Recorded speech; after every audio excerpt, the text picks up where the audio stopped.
Hi everyone, welcome to the webinar and workshop series conducted by TCS in lieu of the upcoming SCS exams happening in November 2024 and February 2025. My name is Nick and I'm the lead tutor and evaluator for SCS at TCS. So let's look at the session outcomes. First things first, I'm going to give you some tips pertinent to what you need to do right with regards to Preseen application, because at your exam, as I mentioned in the first webinar, which was conducted last week, I said that you are supposed to play the role of a senior finance manager of your chosen company. So as the senior finance manager, you have to be extremely conversant with how your decisions will impact the internal and external dynamics of your chosen company. So with that in mind, you need to always consider what has happened within your company and the industry when developing your answers, and whenever necessary you need to bring in relevant information from the Preseen document with the intention of improving the quality of your answers, with the intention of improving the structure of your answers. So I will highlight how to get these things right in the first part of tonight's webinar.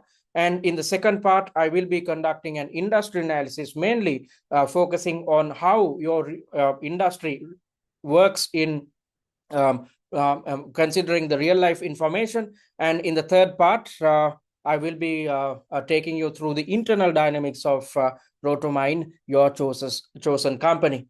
So looking at the SCS webinars and workshops which we have scheduled for you on a weekly basis, you have the option of getting in touch with me via these webinars and workshops, which is crucial for you to keep track of your performance on a weekly basis, because we have developed a study plan which spread across 8 weeks. I highlighted this in the previous webinar. If you missed out on it, please go watch the recorded version, which can be accessed via the free content via our website. So according to the study plan, you are supposed to attempt a mock exam per week. So every week, towards the weekend, I will be conducting a webinar or a workshop. So get in touch with us. After attempting each mock exam, you will have questions. If so, you can raise these questions and concerns via the weekly webinar and workshop. So the most important webinar, the third one, answering technique, is happening next Saturday on the 12th of October at 9 GMT, 10 a.m. UK time. So in the third webinar, I will be teaching you answering and time management technique, because when preparing for your exam, it's of utmost importance that you gain a good understanding about how to structure your answers. You are not expected to read the scenario and straight away type out your fully fledged answer. Instead, you have to spend some time to develop something called an answer plan, or in simpler terms, you have to allocate some time to plan out your answer or structure your answer. And once you have an answer plan at your disposal, utilizing the remaining time, you are supposed to expand the answer plan in paragraph form. So all these things, as well as how to manage your time, will be taught in the third webinar. And after teaching you these techniques within the same webinar itself, I will also take you through one of the mock exams which we have developed for you, thereby highlighting how to implement these answering and time management techniques in a practical sense. And after attending this webinar, you are supposed to keep practicing answering and time management techniques each time you are attempting our mock exams. If you do so, you will be extremely successful at your real exam. You will structure your answers appropriately. You will never run out of time. If so, you can easily gain more than 100 marks when your pass mark is just 80. And in the fourth webinar exam prep, I will be taking you through examiner's comments, because you need to understand what's expected from you. And on top of that, I will also highlight what you need to do to manage exam stress, especially when attempting the mock exams, because it's not easy to sit in one place and attempt 3 tasks across 3 hours. So you need to have a good understanding about what you need to do to manage exam stress. So all these things will be highlighted in the fourth webinar. And also I will share some tips which will enable you to develop a high level of confidence, because as per the CIMA examiner, if you are confident about your skill set, you will definitely pass your SCS exam.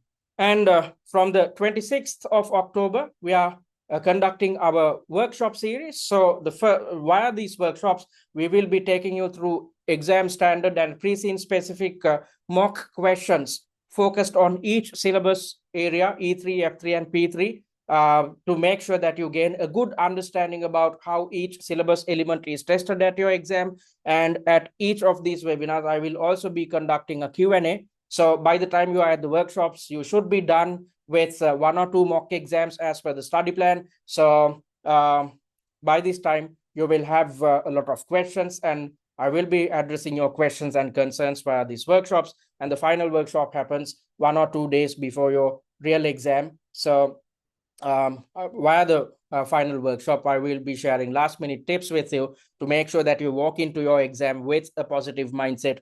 Because if you are positive, if you believe in yourself, you can easily pass the SCS exam. So I hope you'd make use of these free resources we offer at TCS and get in touch with us on a weekly basis. All right, so what's the right approach with regards to a Preseen application? First things first, in order to bring in information from the Preseen when developing your answers, you need to know your key information, such as Rotomyne operates 9 mines in 6 different countries. So it's not easy to remember the key information because your Preseen document goes on for 25 to 30 pages. So you need to understand which of the information is actually relevant and important, and which of the information you can leave out when conducting your preparations. So in order to make your life easy, we have developed a mind map, Preseen mind map. I promise that I will be sharing a gift with you after this webinar if you attend it. So after this webinar is done, I will share this Preseen mind map with you via the WhatsApp group, so that on a daily basis, if you keep referring to or reading through this Preseen mind map, you can easily remember what appears within your Preseen document. So rather than referring to 25 to 30 pages, simply refer to this set of short notes which we have prepared for you. We are providing this free of charge. So make use of the best use of this resource which we offer. So on a daily basis, keep referring to this mind map so that you'd remember everything at your real exam. And on top of that, you will also get your hands on the annotated Preseen. Mind you, I'm not sharing this annotated Preseen free of charge. The annotated Preseen is available under the paid content. So as you can see, we have come up with annotations on top of the information which appears within your Preseen document. And the objective of coming up with these annotations is to make sure that we create a good summary which makes your life easy when it comes to decrypting Preseen information. And on top of that, as part of these annotations, we have also highlighted probable exam scenarios which can be tested at the exam, and the type of syllabus elements which can be tested based on the information presented in the scenario. So the first step should be to refer to this annotated Preseen on your own time. Then you'd gain a good understanding about what your company is all about, what the industry is all about, what appears within the newspaper articles, because you need to go through the newspaper articles and gain a good understanding about the type of scenarios which can be tested at the exam, because based on the information presented in these newspaper articles, which you can find towards the very end of your Preseen document, scenarios will be developed at your real exam. So with that in mind, with the intention of gaining a good understanding about your Preseen, refer to the annotated Preseen. After doing that on a daily basis, refer to this Preseen mind map so that you remember the most important points which appear within your Preseen doc. So with regards to knowing your key information, we have covered that. You need not do anything. Refer to the annotated Preseen and the Preseen mind map. And you need to know your numbers. Why? Because you are playing the role of a senior finance manager. So you need to be extremely conversant with what appears within your company's financial statements, as well as your closest competitors' financial statements. So why should you know about your closest competitors' financial performance or financial situation, especially given the fact that as a senior finance manager who is reporting to board members, you need to adopt something called an outside-in approach. You need to think about the long run. You need to think about how your decisions are going to impact different types of stakeholders, different types of players within the industry. So with that in mind, you have to be conversant with what appears within your own financial statements as well as your closest competitors. So as you can see, we have provided a summary of the financials pertaining to your own company, considering what happened in the year 2024, which is the most recent financial year. So, keep referring to them, then you'd remember all these numbers. And on top of that, you will also gain access to a set of financial analysis slides. These are a set of slides which were developed for a previous case study. So we have already developed these set of slides. I'm just taking you through some sample material. So you'd see, as you would have seen, 3 financial statements concerning your company as well as your closest competitor is provided in your Preseen, and we have evaluated each financial statement, yet keeping things simple so that you can gain a good understanding about what appears within each financial statement. So we have evaluated the SOPL, the SOFP, as well as the statement of changes in equity. And we have also conducted a ratio analysis. And again, we have evaluated each ratio, yet keeping things simple so that in a jiffy, you are in a position to really understand what appears within your financial statement. So a similar analysis has been conducted focused on your closest competitor. So we have covered the second element as well. You need not, worry about numbers and whatnot, the ratios. We have done it for you. And when preparing for your examination, you are supposed to prepare for possible scenarios, but be open-minded. So we have developed 6 mock exams for you. The main intention is to cover all syllabus elements. As you would have seen, if you had referred to past exam variants, you would have seen 6 exam variants developed by the CIMA examiner focused on each Preseen release. So why are there 6 variants with the intention of covering the entire syllabus? So in order to cover the entire syllabus, it takes 6 mock exams. So that's exactly why we at TCS provide 6 mock exams as well. So when attempting these mock exams, you will get a good understanding about how each syllabus element is tested at your exam. And on top of that, you will gain a good understanding about the type of scenarios which can be tested at your real exam. Because when preparing our mock exams, we have considered all the information which appears within the Preseen document. We have considered the hints provided by the CIMA examiner so that you are sure to understand the type of scenarios which can be thrown at you at your real exam. However, as I mentioned in the first webinar last week, the CIMA examiner is trying to replicate a real-life corporate environment. So in a real-life corporate environment, it's as if you are walking into office and checking your email. So you are not in a position to predict the type of opportunities the company is trying to exploit, or you are not in a position to predict the type of issues the company might face. So you might, let's assume that you are working within, actually working within this company, Rotomyne, for the past 10 years.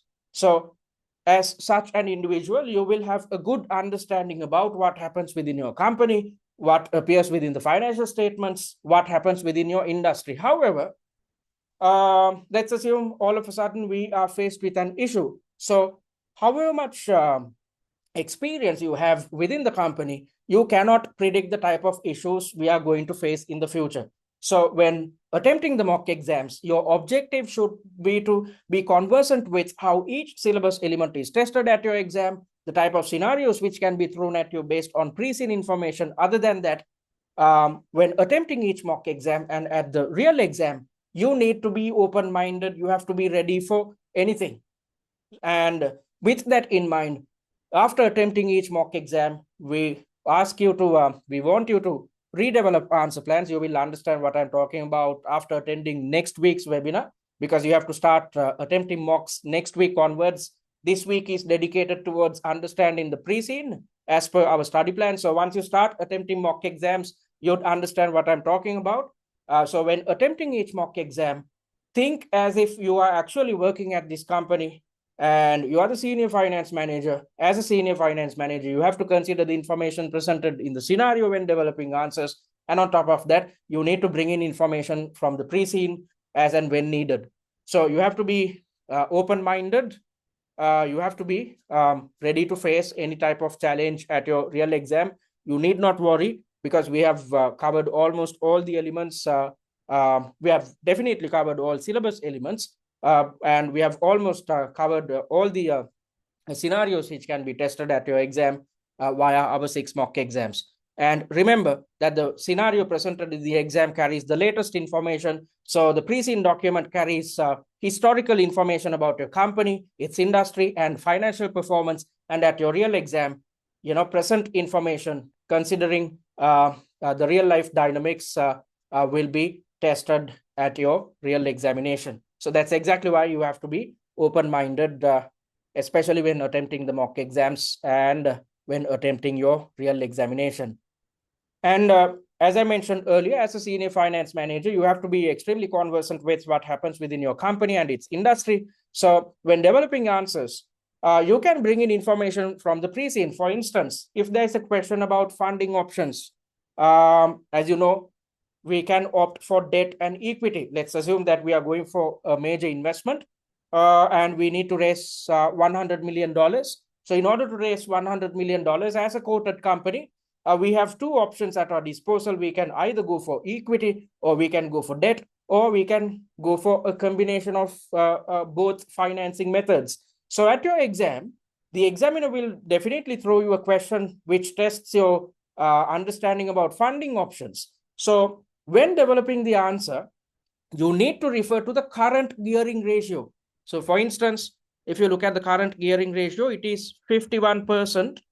Okay. So when developing your answer, you need to, in your first sentence itself or paragraph itself, you need to say that the current gearing ratio is this much, 51%, and then rework the fresh gearing ratio considering the information presented. And based on it, you have to conduct your evaluation. So likewise, you are supposed to be conversant with what happens within your company and its industry. However, there's absolutely no point of bringing in irrelevant information when developing your answers, bringing in irrelevant Preseen information when developing your answers. For instance, I've seen when marking answer scripts, I've seen students when starting their answer, with the intention of showing the examiner that they had gone through the Preseen. Let's assume there's a question about funding options. There's a set of students who start their answer by saying, Rotomyne is a company which operates 9 different mines located within 6 different companies. So whom are you reporting to? The senior finance officer. Won't your senior finance officer know about what we are up to, the type of mines we operate, how many mines we operate, how many countries in which we operate? The CFO is extremely conversant about the internal dynamics. So there's absolutely no point of reminding the CFO about the way in which we carry out our business. Instead, if you want to bring in Preseen information, you should do it with the intention of adding value to your answer. So as I mentioned earlier, if there's a question about funding options, you can mention about the gearing ratio, the current gearing ratio. Other than that, you should not mention the fact that we are operating 9 mines within 6 different countries. Okay, so when bringing in information from the Preseen, you should do it with the intention of adding value to your answer rather than trying to prove that you know Preseen information. So you'd gain a good understanding about how to get this right by attending the 3rd webinar. Because when teaching you answering technique, I said after teaching you answering and time management technique, I will take you through one of the mock exams. And once I'm taking you through the answer plan of the selected mock exam, you'd know what I'm talking about. You'd know what to get right with regards to Preseen application.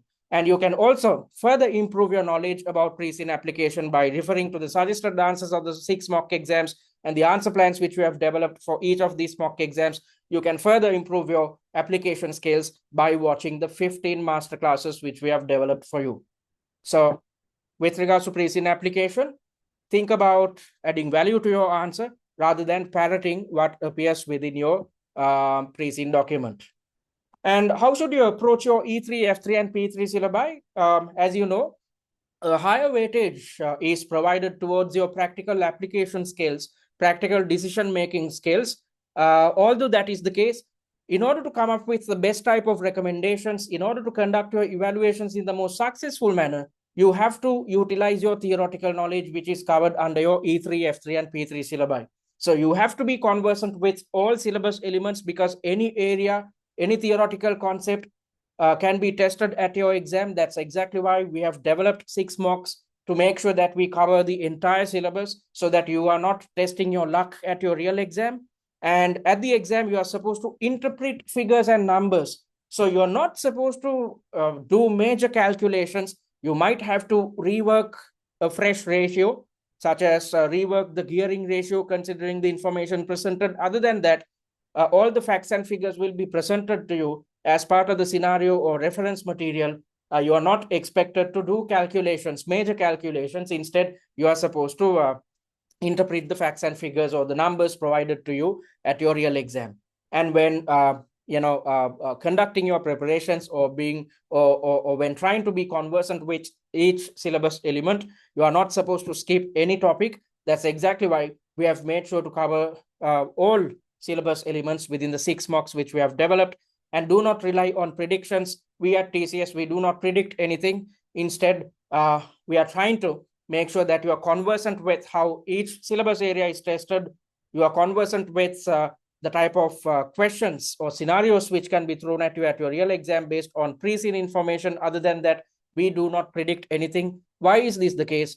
Because the examiner is trying to replicate a real-life corporate environment, and in a real-life corporate environment, you cannot predict anything.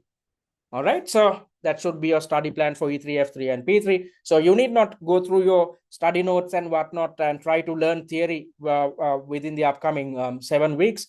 Simply refer to the master classes which we have developed, and simply attempt the mock exams. After attempting the weekly mock, redevelop answer plans on your own. If so, during a short period of time, you will significantly learn theory and improve your application skills.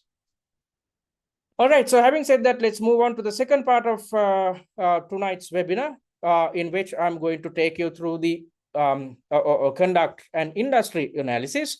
So when conducting this industry analysis, I'm going to base my attention towards how the real life companies work within this industry, and how the industry works, or what happens within this industry in a real sense.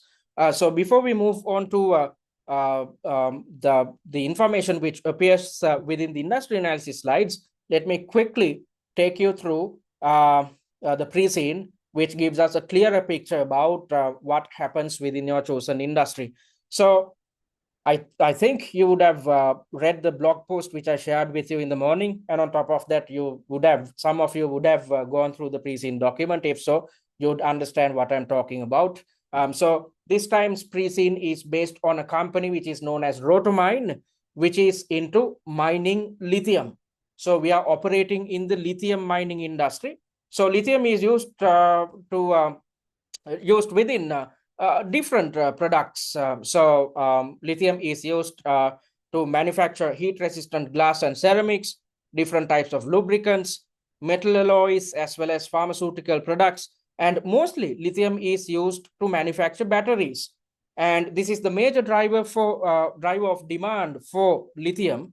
Why is this the case? Because lithium carries the capability to store a high amount of energy in a small place. So because of that, the demand for lithium is mainly driven by the demand for batteries.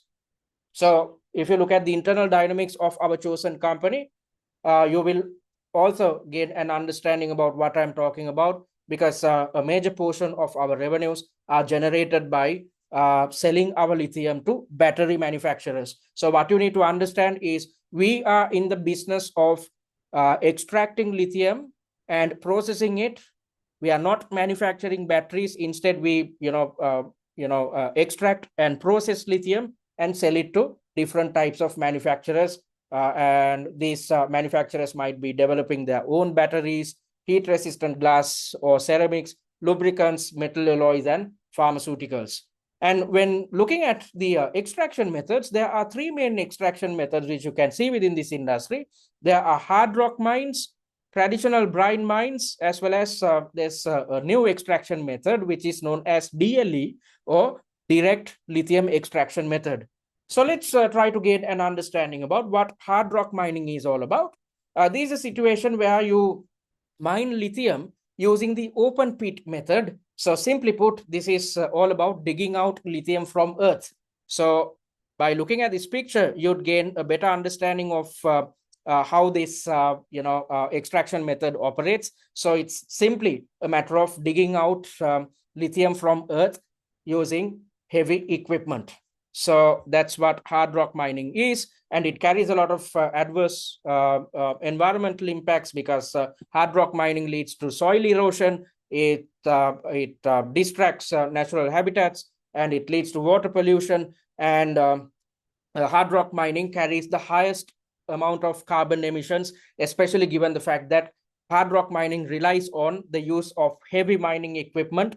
You need to pump in a lot of diesel, and there's carbon emissions related to diesel usage within this heavy mining equipment. So all these things, and on top of that, we need to transport the lithium processed to our processing plants. And on top of that, there's carbon emissions tied with our processing operations as well. And this processed lithium should be transported to the factories of our clients. So all these types of logistics carry heavy carbon emissions. And on top of that, our mining operations, since we rely on heavy equipment and hard rock mining, it carries the highest amount of carbon emissions. And the second method of lithium extraction is known as the traditional brine mining activities. So this is a situation where we extract lithium by pumping out brine found in underground lakes.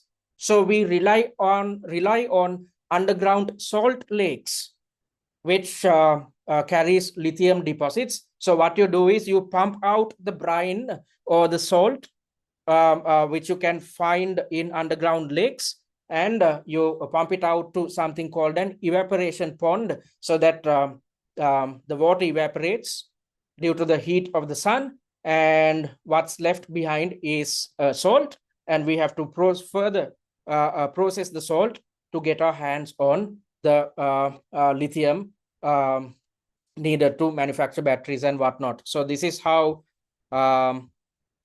this is what traditional brine mine looks like. So we pump out all the salts, and we use lakes to evaporate the water, and what's left behind is further processed to gain access to lithium. So since we have to rely on these evaporation ponds, it leads to a lot of water usage. So these evaporation ponds use 500,000 liters per ton of lithium. So on top of that, on top of using a lot of water in this extraction process, it leads to a lot of high levels of pollution. It pollutes the local water supplies because a lot of chemicals are used in this mining process. And because of that, this is known as a method which is extremely detrimental to local communities, because the fresh water which you can find in underground deposits are contaminated due to this processing method. And although this is the case, traditional brine mines are the cheapest way in which we can extract lithium. And the third method is the direct extraction method. That's a situation where we are pumping brine. Just like in the traditional method, we are pumping brine. However, we are processing it to remove lithium before returning the brine to its previous source. So rather than using lakes to evaporate the water, we do the processing whilst the brine is brought out of earth. After we are done with the processing, we send back the brine to its original location. So because of that, it's quite expensive. It's not easy to run a mine using the direct lithium extraction method, or DLE method. However, we are not relying on evaporation ponds. Because of that, we are using less water, and some DLE plants are self-sufficient in terms of power. They rely on geothermal electricity. So because of that, these mines carry zero carbon emissions. And although all these environmental benefits are there with the DLE method, since it's expensive, most mining companies do not use the DLE method. All right. So that's what I wanted to highlight about the industry. What you need to understand is mining companies rely on three extraction methods: hard rock mines, traditional brine mines, and direct extraction. Hard rock mines and traditional brine mines are cheap. However, it harms the environment, and the direct extraction method is relatively better when it comes to environmental pollution and carbon emissions. However, it's the most expensive method out there. All right, so let's move back to the industry analysis slides. So our industry analysis slides consist of four main elements. In the first part, we have highlighted or provided an introduction into your chosen industry. In the second part, we have highlighted the elements which impact the competitive landscape. In the third part, we have highlighted industry trends, and based on these industry trends, scenarios can be thrown at you at your real exam, and at the very end, with the intention of ensuring that you gain a good understanding of how real life companies within this industry works. We have provided examples considering two real life companies. So I'm not going to take you through the entire set of slides given the time constraint. Simply, I'm going to highlight the most important parts. So as I mentioned earlier, we are operating within the lithium mining industry, which is all about extraction of lithium from hard rock mines as well as brine pools, which are further processed for use in lithium ion batteries, mainly lithium which is used within batteries. And the main activities are hard rock mining, and we extract the brine, and this brine is processed further to find lithium which can be used in other different industries. And the goals of major players within this industry are to extract lithium efficiently and sustainably, because as I mentioned earlier, if you rely on traditional extraction methods, it exposes you to issues with sustainability, which is not good for the reputation, which is not good for the environment, which is not good for the way in which we run our business, which impacts our ethical business processes in an adverse manner. So because of that, most large mining companies try to be sustainable as much as possible. So one initiative adopted by such companies in a real life sense is to rely on the direct lithium extraction method, although it's expensive. And on top of that, they focus their attention towards processing and extracting lithium in the most efficient manner. So because of that, these companies within this industry spend a lot of money on research and development initiatives. They try to find out new ways of extracting, better ways, efficient ways of extracting lithium as well as processing it. And supply, another goal is to supply lithium to meet rising global demand for EVs, so electric vehicles, and other energy sectors. So as I mentioned earlier, the demand for lithium is mainly driven by batteries, and the demand for batteries are mainly driven by the EV sector or the electric vehicle sector. So we are dependent on the electric vehicle sector, which drives a lot of demand for lithium. So that's what I wanted to highlight about the market. And let's move on to the industry trends.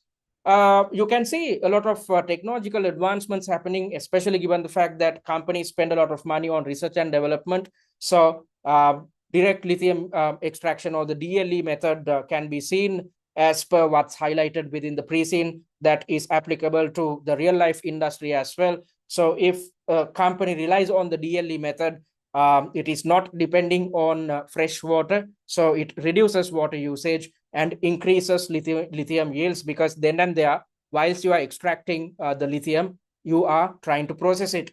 And major players within the industry pursue vertical integration. So this is a situation where they try to link up with players within the supply chain, especially trying to link up directly with battery manufacturers with the intention of reducing unnecessary costs, which will impact margins and profitability in a positive manner.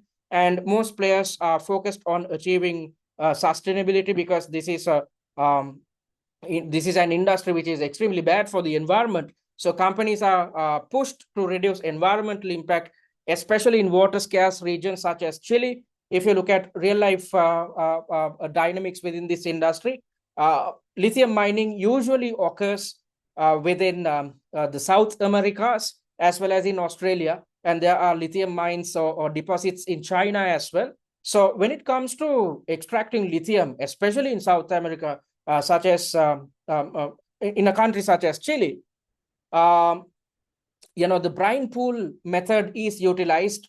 So because of that, this had impacted the quality of fresh water within Chile in an extremely adverse manner.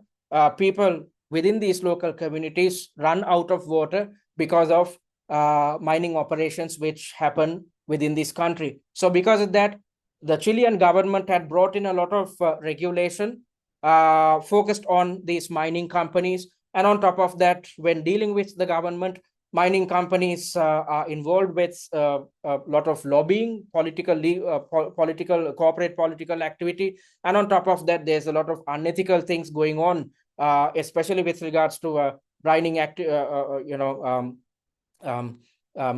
lithium extraction activities happening within this country, especially given the fact that the government is corrupt. So because of that, mining companies, they try to control the governments by pumping in a lot of money for their political campaign. So, all in all, there's a lot of political instability. Companies are exposed to a lot of political instability. So because of that, they are involved with unethical or illegal business practices. So these type of things can be tested at your exam. You might see scenarios which highlight similar information. And there are geopolitical concerns tied with mining as well, especially given the fact that China is trying to play a major role within the mining industry, because the future is based on electric vehicles and batteries used in commercial appliances. So China and the USA are trying to fight out this lithium war. You call it the lithium war. Both these giants, economic giants, are trying to fight out the lithium war. And China has, Australia has aligned themselves with China, and Chile has aligned themselves with the US miners. So because of that, there's a lot of geopolitical tension, which creates political risks when operating within this industry. So based on this information, scenarios can be tested at your exam. And when developing the 6 mocks, we have made sure to cover all these elements so that you are ready to face the type of questions which can be thrown at you at your real exam. All right. So having said that, before we move into analyzing the internal dynamics of a chosen company, let me quickly take you through what we offer at TCS. I'm on the SCS page. You can click on this button and create a free user account. Via the free user account, you will gain access to the recorded versions of the webinars and workshops which we conduct on a weekly basis. And on top of that, you will also gain access to the free mock exam, which is exam standard and Preseen specific. You will understand what I'm talking about at next week's webinar, because I will be teaching answering and time management techniques based on the free mock exam which we have developed for you. So you will gain access to this free mock exam, its suggested answer and its answer plan. Additionally, you will also gain access to our exam platform on which you can attempt the free mock exam under exam conditions. We have developed an exam platform which is akin to the Pearson VUE system. So when, after you have attempted the free mock exam, you will understand what your shortcomings are. You will understand what leads to time wastage. You will understand whether you are capable of sticking to the answering technique in a practical manner. If not, the remedy is to keep practicing each mock exam under exam conditions via our exam platform. So via the free content, you will gain access to the free mock exam via our exam platform. And if you're interested in investing on our paid content, click on this button and check out the sample material to gain an understanding about the type of services we offer at TCS. And if you're yet to join the SCS WhatsApp discussion forum, click on this button and join it. Via this discussion forum, you will gain your hands on a plethora of free resources. And on top of that, you can engage in group learning. And if you have any questions or concerns, you can raise them, and I will always be there to help you guys out instantaneously.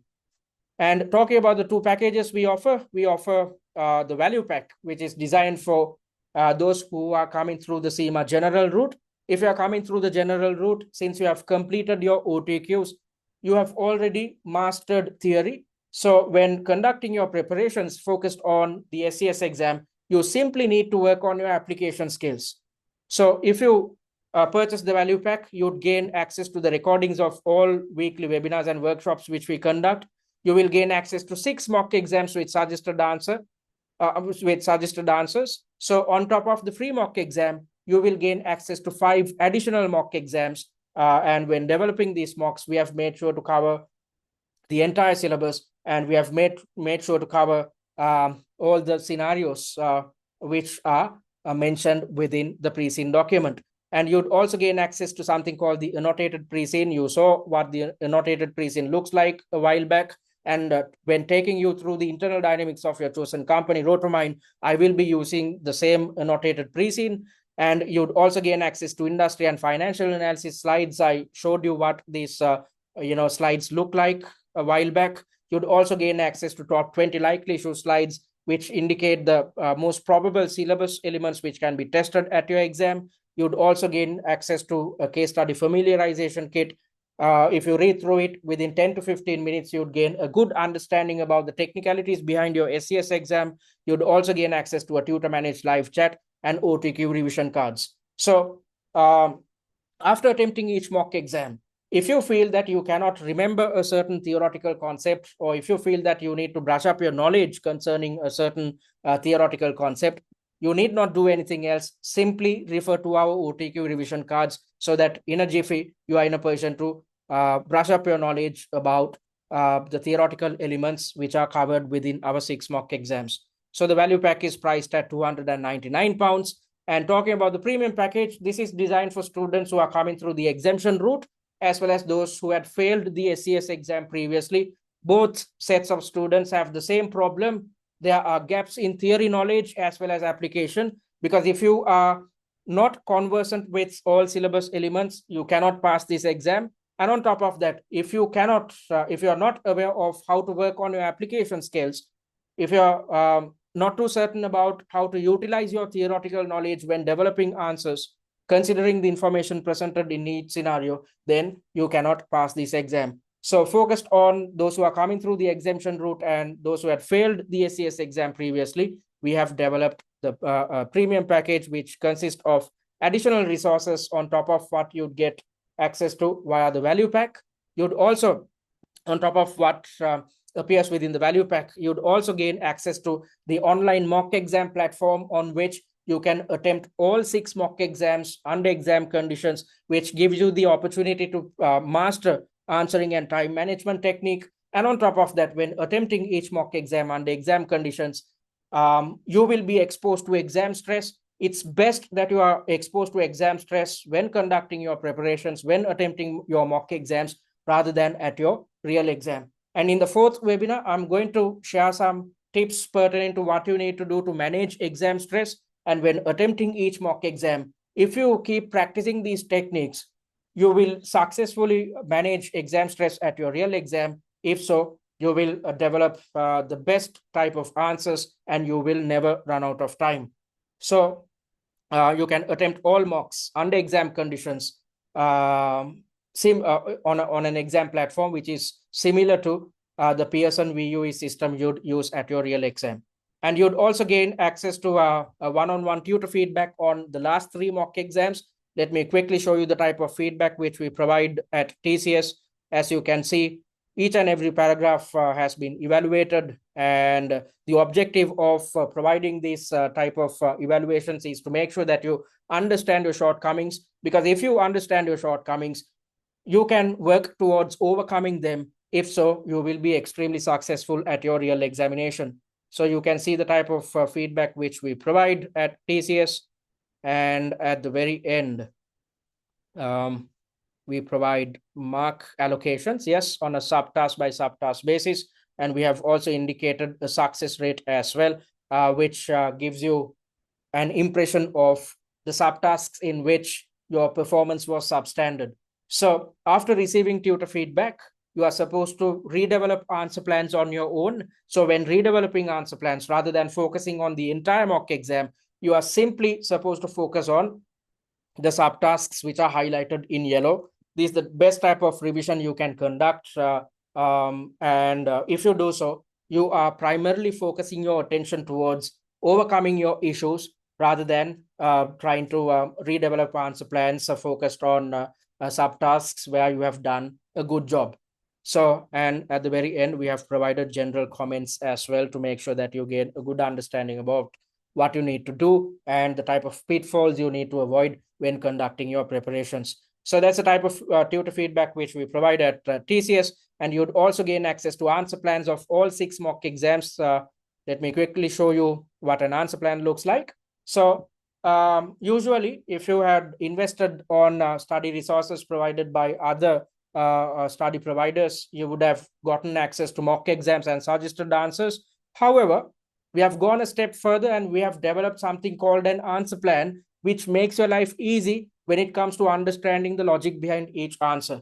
You will easily understand how to structure your answers. You will easily understand how to bring in theoretical knowledge with the intention of improving the quality of your answers. You will easily learn application skills. You will easily understand how to bring in relevant Preseen information with the intention of adding value to your answer.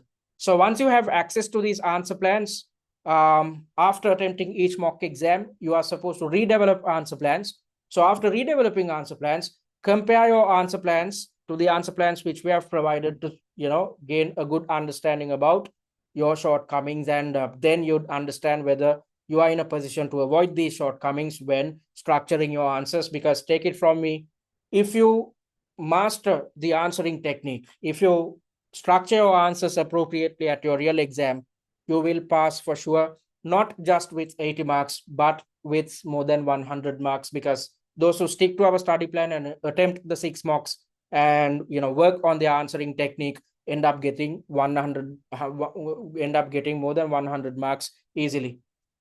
So that's what an answer plan looks like. And on top of that, you'd also gain access to 15 master classes, and the master classes are developed focused on mocks 2 to 6. So in each mock exam, there are 3 tasks. So 3 tasks into 5 mocks come up to 15 tasks in total. So focused on each task, we have developed a masterclass. The objective of developing these masterclasses is to make sure that you learn the logic behind each answer, and at the same time, learn theory which is covered under each task, which appears within the 6 mocks. And on top of that, you would significantly improve your application skills. So as I mentioned earlier, the premium pack is designed for those who are coming through the exemption route and those who had failed previously. Both students have the same shortcoming. You need to improve your theoretical knowledge and application skills. And the best way to learn theory and application within a short period of time is by watching our master classes. And once you have access to all this content, you will pass for sure, hence the pass guarantee. However, so if you invest on the premium package and end up failing, you will gain access to the premium content in your subsequent sitting free of charge. However, in order to claim the pass guarantee, you have to complete these 3 requirements. You have to complete all 6 mocks. If not, you are testing your luck at your real exam. You have to be conversant about how each syllabus element is tested at your exam. So with that in mind, you have to attempt 6 mocks. Otherwise, we cannot guarantee your pass. And when attempting each mock exam, do it on your own. Try to give your best shot. That's the best way to understand your shortcomings.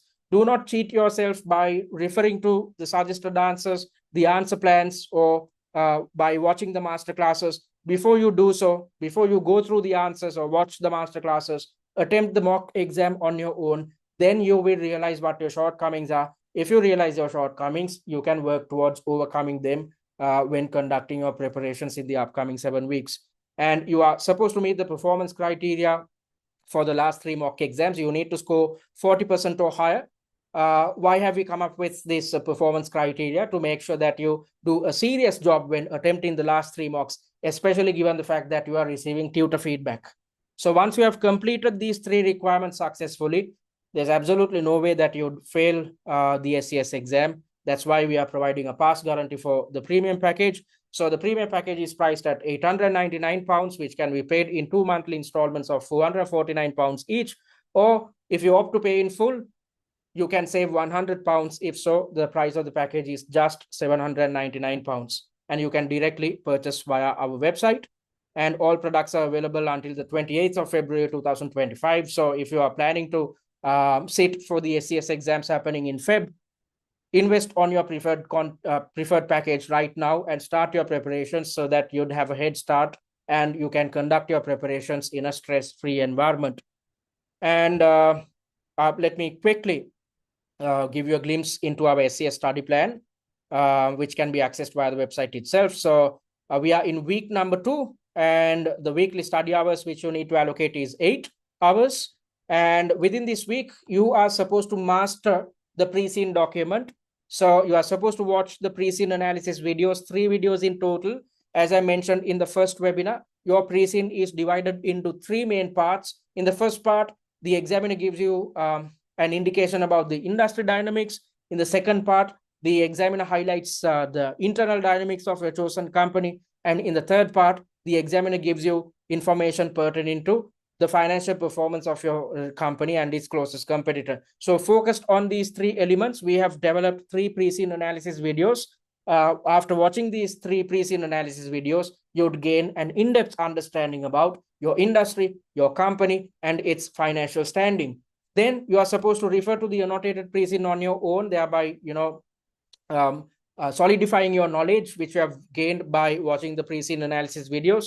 Then on your own, you are supposed to refer to the industry and financial analysis slides as well. So within this week, you will master the Preseen. And after mastering the Preseen, from next week onwards, you are supposed to focus your attention towards attempting mock exams. The most hectic week is going to be next week because as per the study plan, after learning answering and time management techniques, after attending the third webinar, you are supposed to put your knowledge into practice, and you are supposed to allocate 12 hours of study time in week number 3, especially given the fact that you are supposed to attempt 2 mock exams within the upcoming week, which takes up 6 hours of your time. However, after that, it's only about finding 9 hours of study time per week.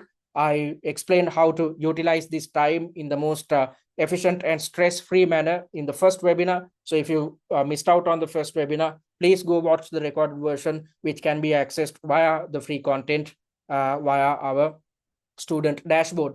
So on a weekly basis, up until your exam, you are supposed to attempt a mock exam.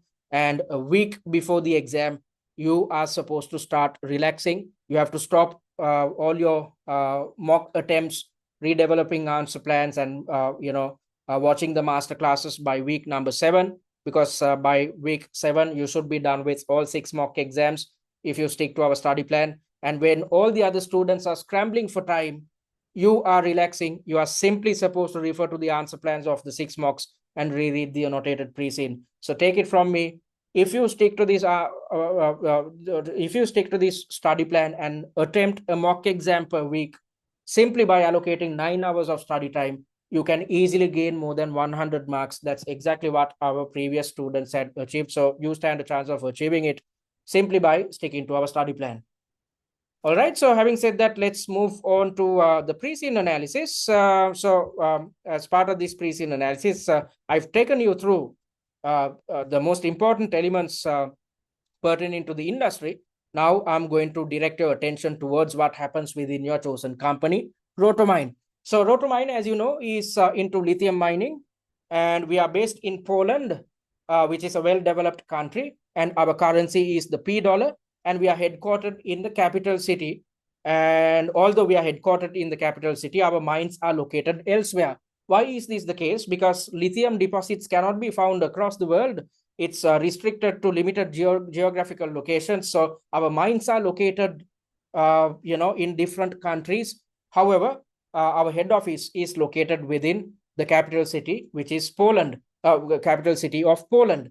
And we were founded in the 1950s, which is a significant strength, which drives reputation, because any customer will or client will want to work with a company which has been in existence for a long period of time. And we were quoted for the past 52 years within the Polandian Stock Exchange, again, which drives a significant competitive advantage, because as a quoted company, we have access to equity financing, and our reputation is impacted in a positive manner. And we are one of the largest players within the industry. I did not take you through the industry dynamics in its entirety, because I've done it in the first Preseen analysis video which I've developed, which is accessible under the paid content. We don't have time to go through the entire Preseen. So if I, in a nutshell, if I tell you what this point is all about, there are four main players which controls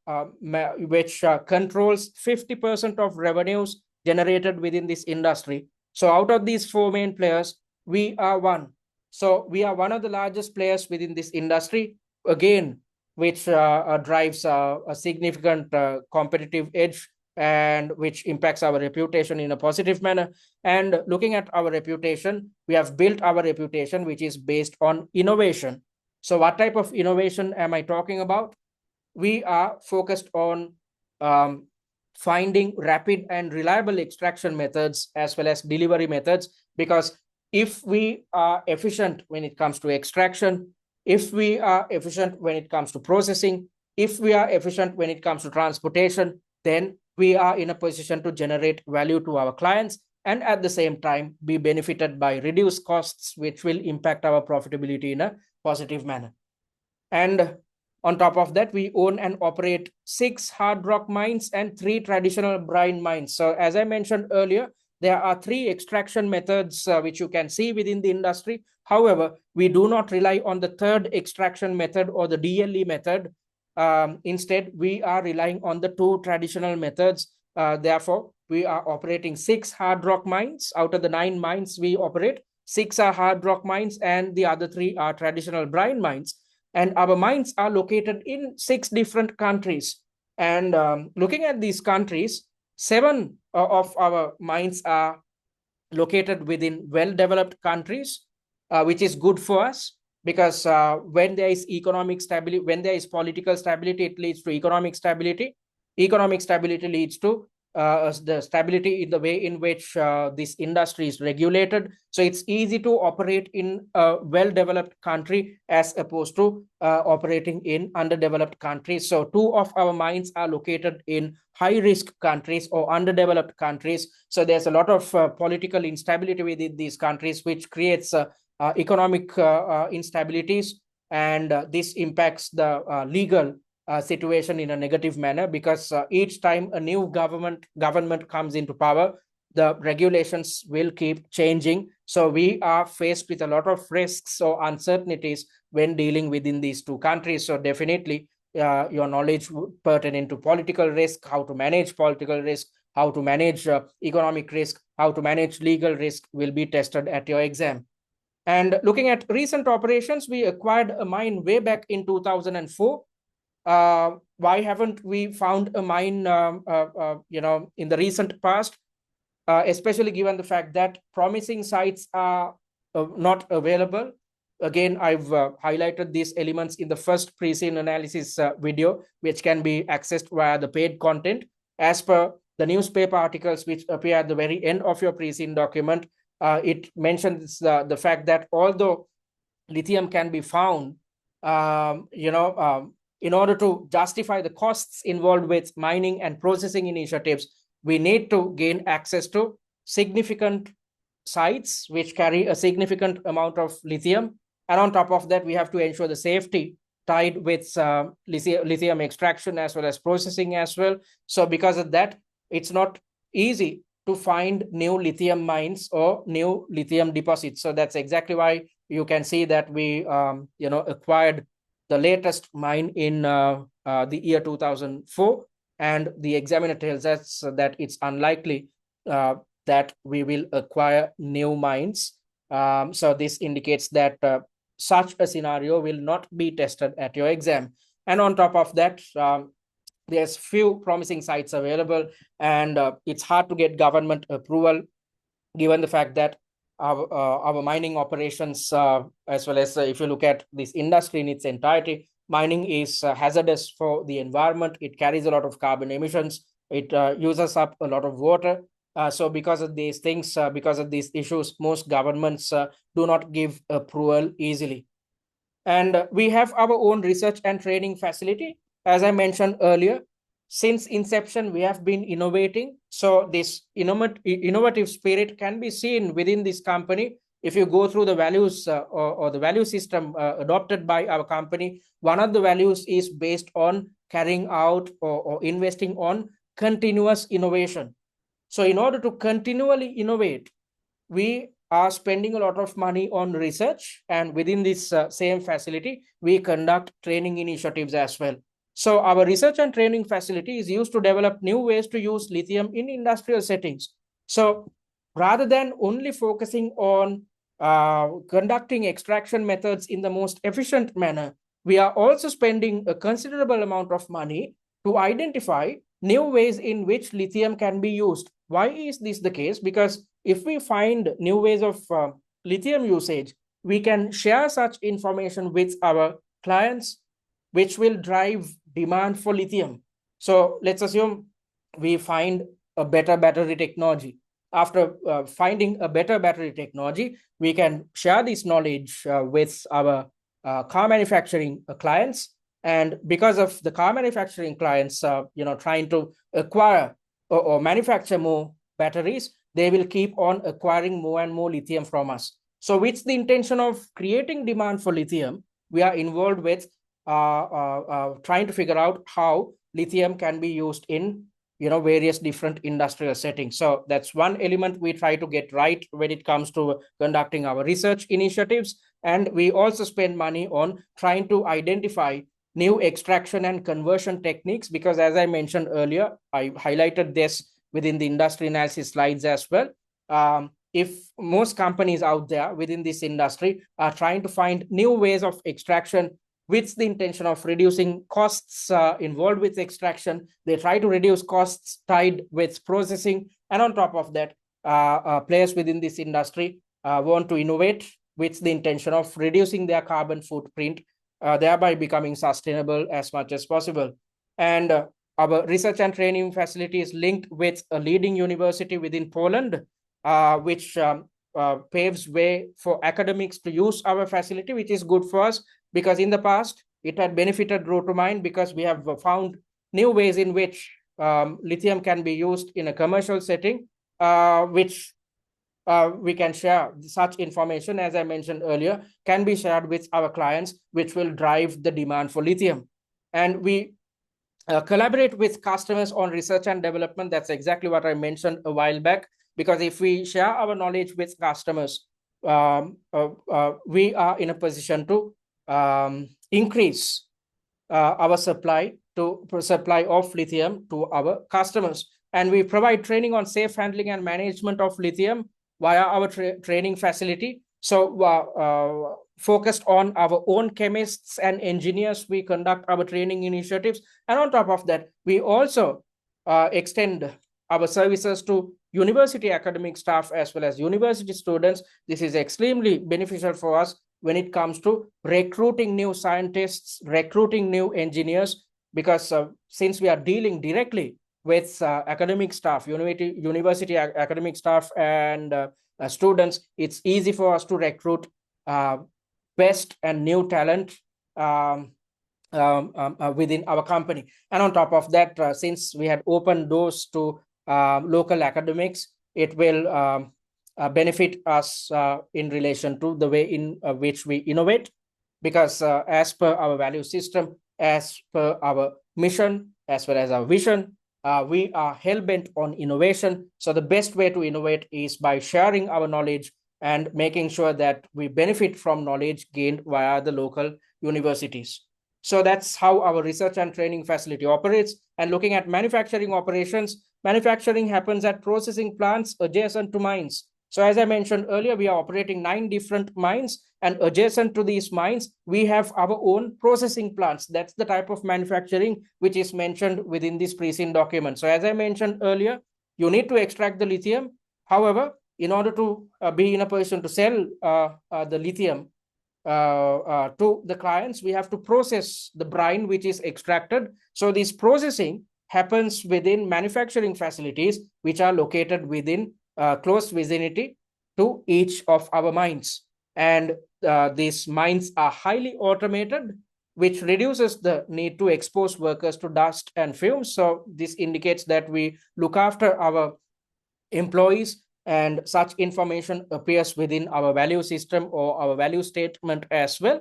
So with the intention of reducing exposure of our employees to harmful and toxic fumes and dust and whatnot, with the intention of reducing accidents which are tied with lithium processing, we are running a highly automated a set of highly automated lithium processing facilities. And at the very end of your Preseen, there is a newspaper article about the type of systems used within such processing facilities.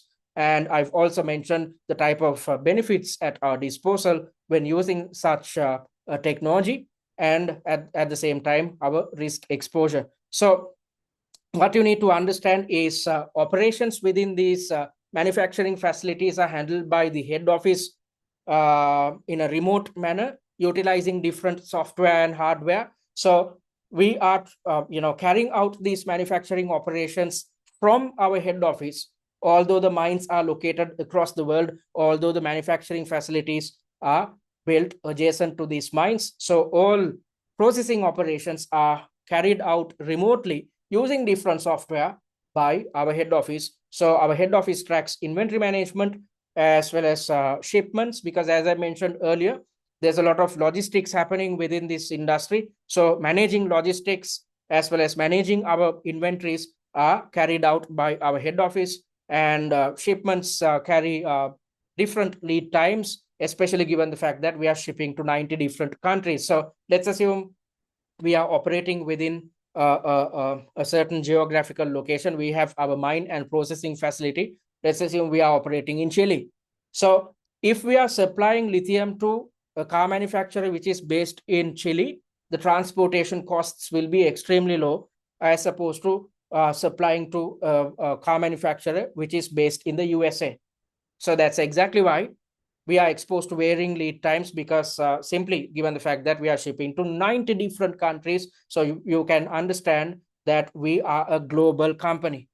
So based on all this information, the probable exam scenarios which can be tested or thrown at you are with regards to risk exposure tied to political, economic, and country risk, especially given the fact that we are operating within two underdeveloped countries. And since we are dealing with nine clients who are spread across the world, we are shipping to 90 different countries, we are definitely exposed to forex risk. And on top of that, we are relying solely on a single customer when it comes to our total revenues. 22%, I'm going to talk about it in a little while. 22% of our revenues are generated by one single electric vehicle manufacturer. So over-reliance on such a customer might impact us in a negative manner. So all these type of issues will be thrown at you at your real exam, and you need to have the capability to manage each type of risk if it is tested at your exam. And on top of that, you need to have the capability of evaluating mergers or acquisitions or vertical integrations based on the information presented in each scenario. Because as I mentioned earlier, most companies opt for vertical integration with the intention of managing the supply chain, having it under their control, which will significantly impact their costs in a positive manner, which in turn will impact margins in a positive manner.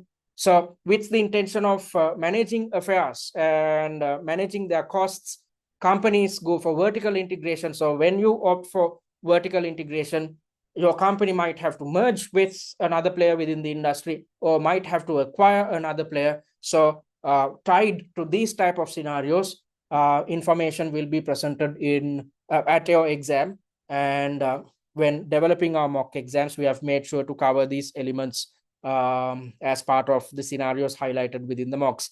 And tied to these scenarios, the relevant syllabus elements which can be tested is with regards to your knowledge pertaining to forex risk management, which falls in under your F3 syllabus, your knowledge pertaining to mergers and acquisitions, and how to carry out vertical integrations, which falls under your E3 syllabus, will be tested. Since we are dealing with related and supporting industries, since we are dealing with different or dealing in different countries, since we are located in different countries, your knowledge pertaining to Porter's diamond will be tested, which appears within your E3 syllabus.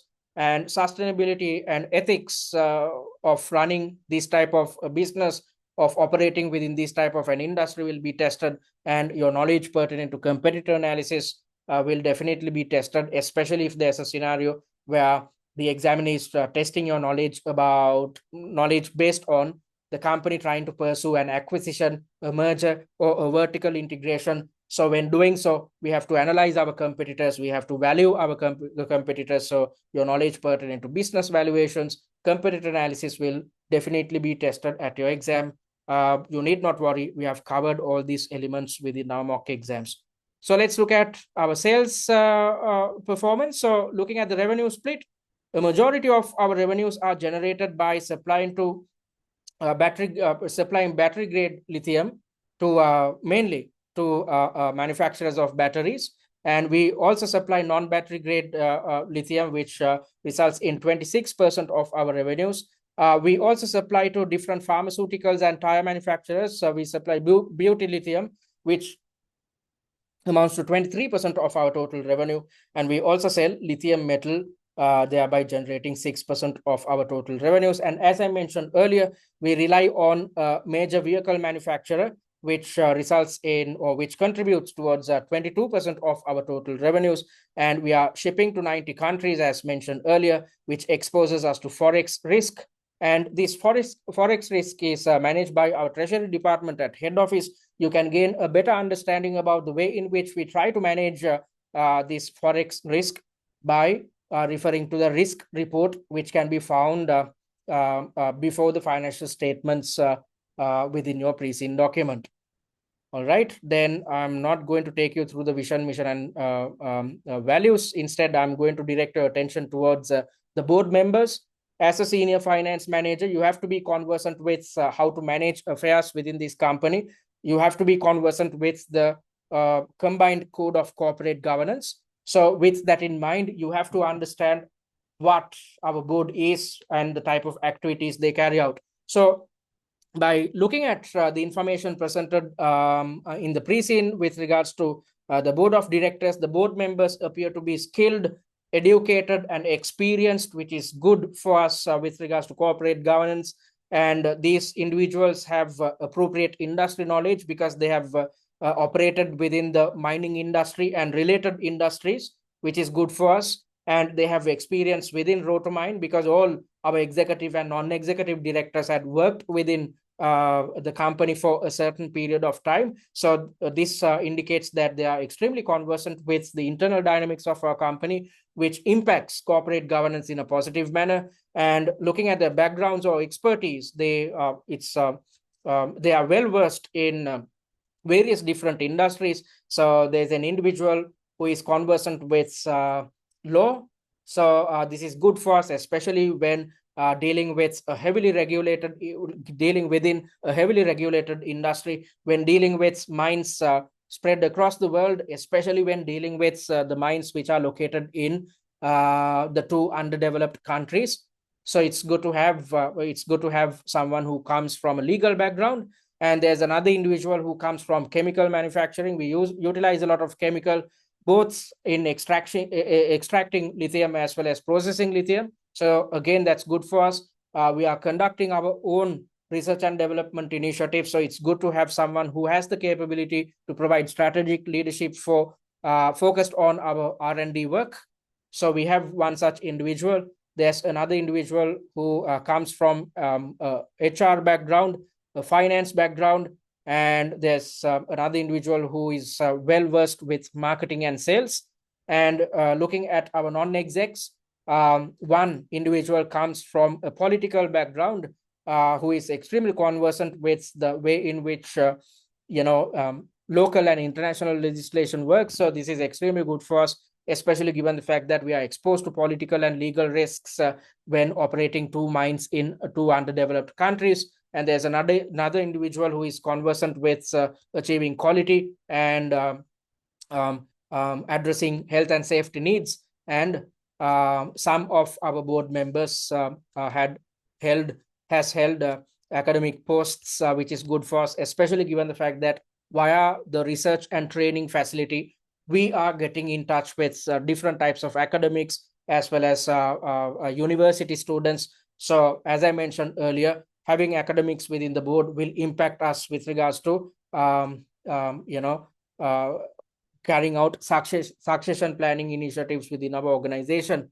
And looking at the number of executive directors and independent non-executive directors, there are 5 executive directors and just 4 independent non-executive directors, which exposes us to governance risk.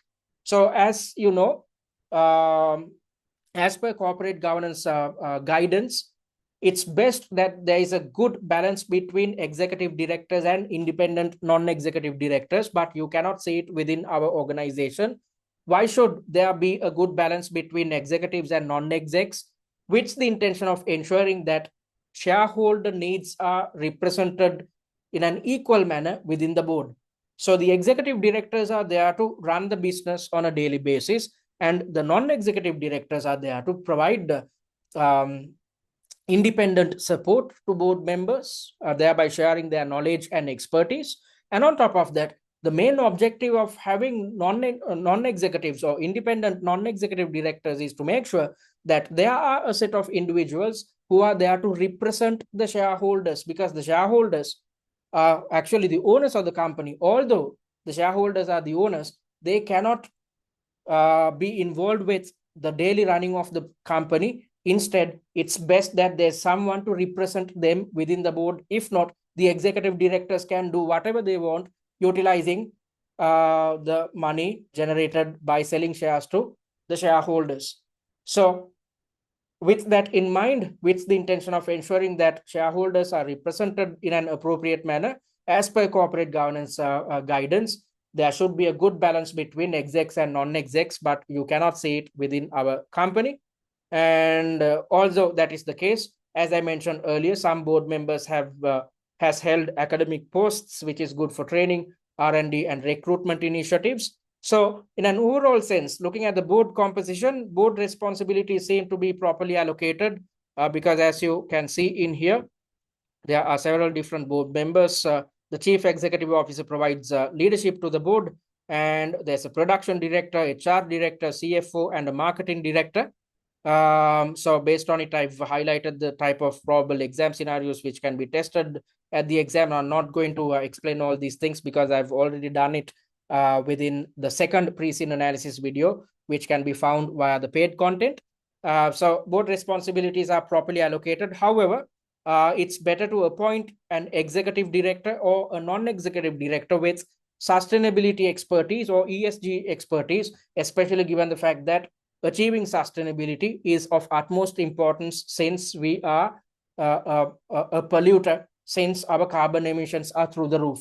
So with that in mind, definitely there will be a probable exam scenario where your CFO is asking for your opinion about appointing an executive director or a non-executive director to look into sustainability. So if there's a question, if such a question is thrown at you, you have to know about the pros and cons of appointing an exec as opposed to a non-executive director. And when highlighting these pros and cons, you have to utilize your theoretical knowledge, and at the same time, you have to consider the internal dynamics of your chosen company. For instance, since there is an imbalance between executive directors and independent non-executive directors, it's best, considering the internal dynamics, it's best that we go for an appointment to the as a sustainability, thereby ensuring that there's somebody who's supposed to provide strategic leadership for sustainability, thereby appointing an independent non-executive director. Because if we do so, then there will be a good balance between execs and independent non-executive directors. So based on all this information, the probable exam scenarios which can be tested are with regards to the board, how it's or the type of individuals it's composed of, and whether it's aligned with corporate governance guidance. And you have to be conversant with board responsibilities based on information presented in your scenario. And there could be another question where the examiner is testing whether you are capable of, or whether you have the knowledge to recommend to come up with recommendations with regards to a board restructure. And you have to be conversant with how to appoint an executive and non-executive director, as I mentioned earlier. And there could be a scenario where we are thinking about dismissing a director. If so, what to do in such an occasion? And you have to be conversant with how to handle a situation where the board is considering about increasing or decreasing a director's remuneration. So you have to know how to handle such a situation, and the ethics tied to lobbying, especially given the fact that we are operating within different countries. And since we are operating within a heavily regulated industry, your knowledge pertaining to lobbying or corporate political activity and the ethics tied to lobbying initiatives will be tested at your exam. And it's best that we disclose about our carbon footprint, our environmental footprint and whatnot. So your knowledge pertaining to disclosure requirements and how it impacts our ethical behavior will be tested at your exam. So having said that, let me quickly take you to the risk report. We have evaluated each risk in an in-depth manner. I'm not going to take you through the entire risk report. Instead, I'm simply going to focus your attention towards risk number 1, which is highlighted within the risk report. So we have come up with these evaluations. They do not appear within your Preseen document. So based on the information presented in this risk report, we have developed these evaluations. So let's focus our attention towards the first risk, which is about the price risk exposure, because lithium prices are volatile. I've explained these things in depth in the industry analysis session, which is available under the paid content. So lithium price is dependent on the demand and supply. So because of that, lithium price keeps changing at all times. So the type of mitigatory action adopted by the company is to actively monitor market trends. So it's good to monitor market trends. Then you can gain a good understanding about the changes in demand and supply for lithium. And based on these trends, we try to adjust our production levels. And it also focuses on maintaining strong relationships with customers to ensure a reliable supply of good quality lithium. So with the intention of managing these price fluctuations, we try to manage our supply, thereby getting in touch with our clients, having good relationships, because if so, we are in a position to understand their needs, forecast their needs, and based on these needs, we can fulfill our supplies. So these are the type of mitigatory action which we have adopted within the company. So I've conducted an assessment as well. So all in all, although these mitigation initiatives which I have taken are good, these initiatives are reactive rather than being proactive. So it's best that we try to avoid these issues as much as possible rather than waiting until something bad happens and trying to react to it. So by looking at industry trends and just by maintaining good relationships with customers, we are not in a position to avoid these risks altogether. Instead, we are trying to react to a situation which we'd face in the future. So rather than reacting, it's better to adopt proactive action. So with that in mind, I've recommended enhancements with the intention of properly managing this price risk. So it's best that we opt for financial derivatives. If you would have gone through the Preseen document under industry dynamics, there was a mention about futures derivatives, which are cash settled. It's a bit complicated, but I've explained it in a simpler manner in the first Preseen analysis session, which can be accessed via our paid content. So with the intention of properly mitigating this risk, we have to rely on financial derivatives such as futures contracts, which are cash settled. And it's best that we opt for long-term contracts with key customers rather than simply listening to these customers. It's best that we opt for long-term contracts so that we seal in our supply. And because of that, we are in a position to be conversant about the future needs of the clients. If so, we can easily manage the way in which we extract and process lithium. So all in all, by doing these things, one element should be to manage or control the supply, thereby achieving price stability. And the other is to utilize financial derivatives, cash settled futures contracts with the intention of mitigating this risk. And on top of that, we can also use various different financial derivatives such as swaps, and cash for cash contracts and whatnot. All these elements are covered within the evaluations which we have provided in relation to the risk report. So that's what I wanted to highlight under the Preseen analysis, thereby giving you a glimpse into what we are up to as a company. And as I mentioned earlier, if you stick to our study plan, you are in a position to gain extremely good marks at your exam. So that's exactly what one of our students achieved in the previous sitting. And almost all students passed. That's why we achieved a 92% pass rate. And if you stick to the study plan, although the pass mark is 80, you can gain more than 100 marks. Having said that, we are moving on to the Q&A. I'm going to pause the recording. All right, folks, thank you very much for those questions. You asked a lot of questions. I love it when you do so. So I hope I addressed everything. And if you still have questions, simply, drop your messages on the WhatsApp discussion forum. I will address everything. And if you want to contact us, you can do it via our website, which is www.study@tcs.com. Simply log into our website and click on the contact button and type out your message. Our admin staff will get in touch with you via email. And you can also email us via info@study@tcs.com or WhatsApp us on this number. And I invite you guys to follow us on our social media handles, especially YouTube and TikTok, because via YouTube, you'd gain access to the recorded versions of our webinars and workshops. And on top of that, via TikTok, you will gain access to a set of videos, which is a good Preseen mind map. So, whilst, going to office or coming back from office or going to school or whatever, you can keep watching these TikTok videos with the intention of reminding yourself of what appears within the Preseen document. So make use of all these free resources which we have developed to ensure that you conduct your preparations in the most efficient manner. And I also want to, if you are yet to check out our blog post, go read the blog post by clicking on this button. Then you'd gain access to the blog post, which is a good summary of the entire Preseen.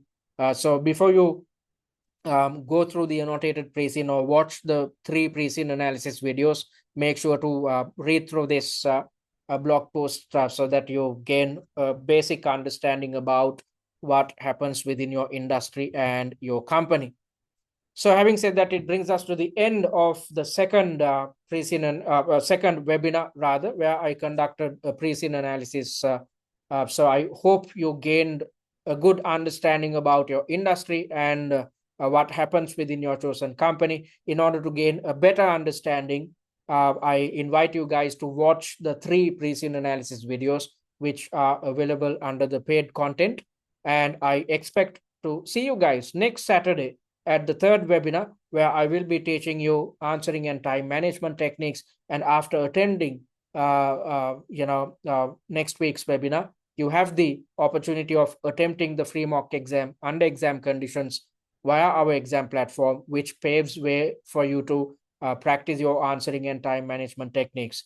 So thank you very much for joining. I value your presence, and I hope to see you guys next week at 10 a.m. UK or 9 GMT. Thank you very much. Take care and good night.